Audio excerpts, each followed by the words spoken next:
এগুলো হইতেছে মাছের ঘের, আর ঘেরের জন্য এর সাথে স্যালো আছে। এটা দিয়ে হলো খাবার দেয়, দুইটা নৌকা, ওই যে একটা নৌকা, আর খাবারগুলো আসে এরকম টাকে কেটে।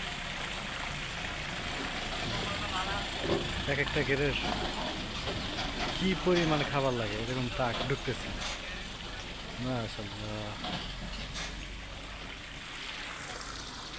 সবসময় পানি দিতেছে, এই যে সাবমার্সিবলটা পানি উঠতেছে। অলওয়েজ দারুণ একটা পরিবেশ, খুবই সুন্দর। আর দুই পাশ দিয়ে হচ্ছে পাহাড়ি টিলা, ঘের আর ঘের, পুকুর আর পুকুর। এক একটা পুকুরের কুল কিনারা দেখা যায় না, বড় বড়।